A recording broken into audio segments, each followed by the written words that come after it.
Dulur-dulur sedanten kang kula hormati, haul merupakan sebuah ibadah. Ibadah itu di dalam Islam ada dua. Pertama disebut dengan ibadatun mahdhatun. Yang kedua ibadatun ghairu mahdhah. Ada ibadah mahdhah, ada ibadah ghair mahdhah. Apa yang disebut dengan ibadah mahdhah? Ibadah mahdhah adalah hiya ibadatun sabitatun min asli masyru'iyyatiha.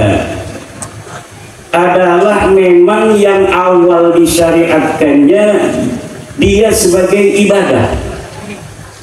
Sebuah ibadah yang memang disyariatkan sebagai ibadah ketika ia disyariatkan. Kalau ibadah ghair mahdhah, ia laisat ibadatan fil asli, walakin tasiru ibadatan ma'niyah.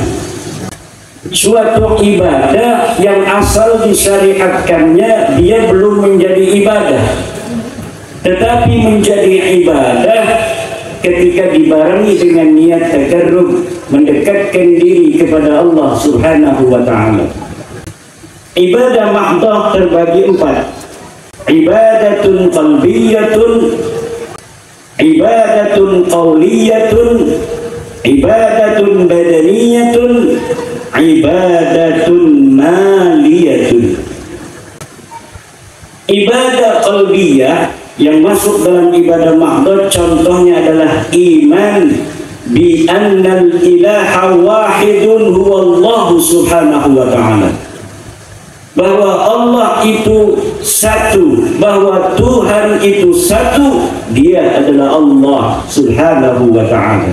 Ini ibadatun qalbiyatun. Ada ibadatun qawliyatun, adalah an-nutqu bisyahadataini wa qira'atil qur'ani wal dzikri, yaitu mengucapkan asyhadu an la ilaha illallah, tiada Tuhan selain Allah, wa anna Muhammadan Rasulullah, dan sesungguhnya Nabi Muhammad adalah Rasulullah. Ini adalah ibadatun qawliyatun, baca Quran, zikir dan lain sebagainya. Ada ibadatun badaniyatun seperti salat, haji, jihad dan lain sebagainya. Ada ibadatun maliyatun, ibadah harta, zakat mal, zakat fitrah dan lain sebagainya. Ada ibadat ghair mahdhah. Apa contohnya ibadah ghair mahdhah? Ma laysat ibadatan fil asli, sesuatu yang asalnya bukan ibadah, walakin tasiru ibadatan ma'niyah, tapi dia akan jadi ibadah setelah diniati. Contohnya ngasih duit sama istri, itu ibadah ghair mahdhah. Kenapa ngasih duit sama istri disebut ibadah ghair mahdhah? Karena bukan orang Islam pun ngasih duit sama istri. Betul apa tidak? Maka ketika kita ngasih duit sama istri, ma'aniyah bi anna hadal duit litaqarrubi ilallahi subhanahu wa ta'ala, adalah untuk mendekatkan diri kita kepada Allah. Karena mengasihi istri kita adalah kewajiban, maka ngasih duit sama istri jadi ibadah. Ibadahnya ibadah ghair mahdhah. Ini namanya ibadah ghair mahdhah. Ibadah ghair mahdhah adalah ibadah yang asalnya bukanlah ibadah, tetapi jadi ibadah setelah dikasih nih ronda di pos kamling, ibadah ghair mahdhah.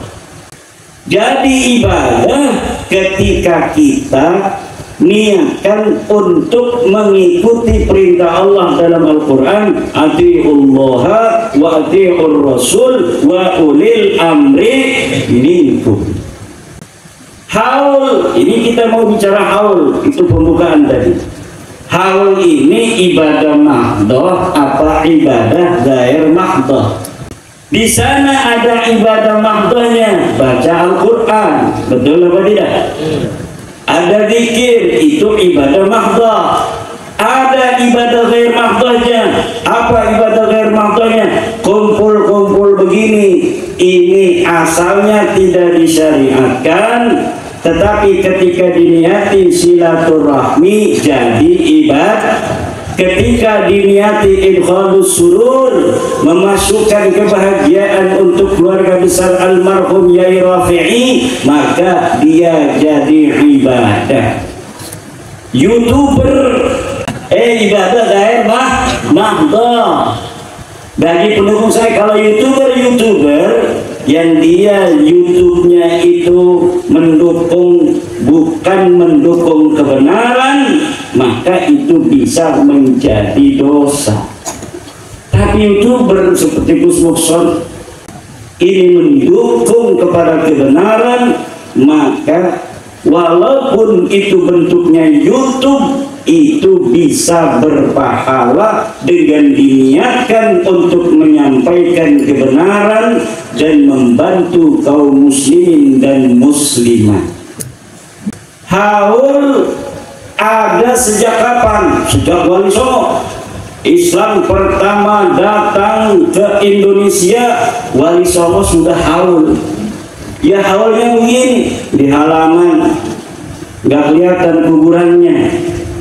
Kalau ada orang haul kayak tetangga sebelah, haulnya di kuburan, kuburannya dikasih kembang sampai nggak kelihatan kuburannya, kembang semuanya, habis 2 juta beli kembangnya juga. Setelah sekujur tubuhnya dikasih kembang, di atasnya dikasih payung, payungnya dikasih kembang lagi. Ini cara haul bukan ajaran Wali Songo, bukan haul cara Nahdlatul Ulama. Cara Nahdlatul Ulama dari dulu ya begini, ngundang orang, baca Yasin atau baca Kulhu, baca Falaq Binas, zikir, kemudian ada ceramah, terus ada doa. Kalau ada berkat, bagi berkatnya. Kalau ada aqua, bagi aquanya. Ada kopi, bagi kopinya. Ini coro Nahdlatul Ulama. Ajaran Wali Songo adalah ajaran Islam rahmatan lil alamin, yang mengajak manusia dengan cinta, mengajak manusia dengan kasih sayang.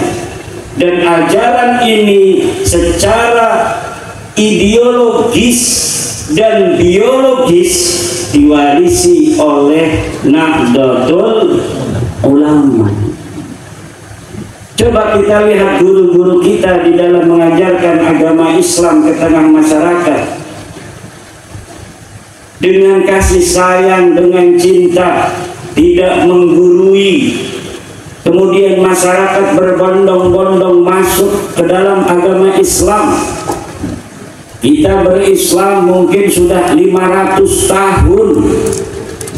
Sejak kita berislam ini, Wali Songo mengajarkan bahwa manusia dilihat bukan dari pangkat duniawinya, dilihat bukan dari harta benda yang ia miliki, dilihat bukan dari siapa keturunannya, tapi dilihat dari takwanya kepada Allah Subhanahu wa ta'ala. Para Wali Songo mengajarkan kesetaraan kepada umat Islam, kepada bangsa Nusantara pada masa itu, yang kemudian menjadi Indonesia pada tahun 1945. Indonesia merdeka 1945, Kiai Rafi'i membangun masjid ini 1924, beberapa puluh tahun sebelum Indonesia merdeka. Maka pantas kalau kita masyarakat kampung ini malam hari ini hadir dengan perasaan sukacita. Wajar kalau malam hari ini masyarakat ingin mendoakan salah seorang yang menjadi barometer Islam ketika itu, dan kemudian Indonesia merdeka pada 1945. Beliau masih hidup ketika itu. Beliau malam hari ini di haul yang ke-50. 50 berapa? 50. Pas 50. Masya Allah. Ini the golden age, tahun emas. Alhamdulillah hari ini Islam berkembang. Islam yang berkembang di sini Islam apa? Islam Banser, Islam Nahdlatul Ulama, Islam yang penuh kesetaraan. Walaupun saya ini duduknya di kursi, ini duduk di kursi tugas doang. Karena kalau duduknya sama dengan Bapak nanti nggak kelihatan, betul apa tidak? Hanya lagi menduduki peran. Kalau orang lagi khotbah di atas mimbar, bukan dia menunjukkan paling mulia, tidak, karena memang tugasnya lagi jadi khotib, betul apa tidak? Tapi ada klan, sebuah klan yang menyatakan dirinya mulia ala kulli hal, dalam segala hal, dalam segala keadaan, dari orang lain, dari suku-suku lain, hanya berdasarkan karena dia keturunan seseorang. Ini bukan ajaran Islam, ini adalah ajaran syaitan. Tidak ada di dalam ajaran Islam seseorang lebih mulia dari orang lain hanya berdasarkan keturunannya. Dia harus terbukti berprestasi dalam hidupnya. Gus Alwi hari ini orang mulia bukan karena beliau adalah anak dari Kiai Rafi'i, bukan karena beliau cucu daripada Raden Kertadipa, tetapi karena beliau berprestasi, beliau belajar, beliau mau menuntut ilmu, kemudian mengabdi tengah masyarakat. Para kiai menjadi kiai bukan hanya karena dia anak kiai, tetapi karena ilmu yang dimilikinya dan dharma baktinya kepada masyarakat dan takwanya kepada Allah Subhanahu.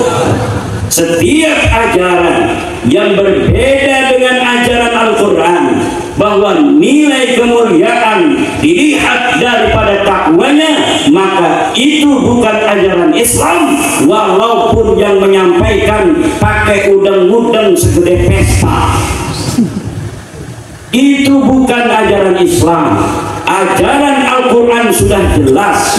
Kemuliaan berdasarkan takwa, tinggi pangkat berdasarkan ilmu. Yarfa'illahu alladhina amanu minkum walladhina utul ilma darajat. Hadis Nabi mengatakan la fadla li arabiyyin ala ajamiyyin. Tidak ada keunggulan bagi orang Arab terhadap orang ajam, apalagi hanya orang-orang yang mengaku Arab tapi tes DNA-nya bukan tes DNA Arab.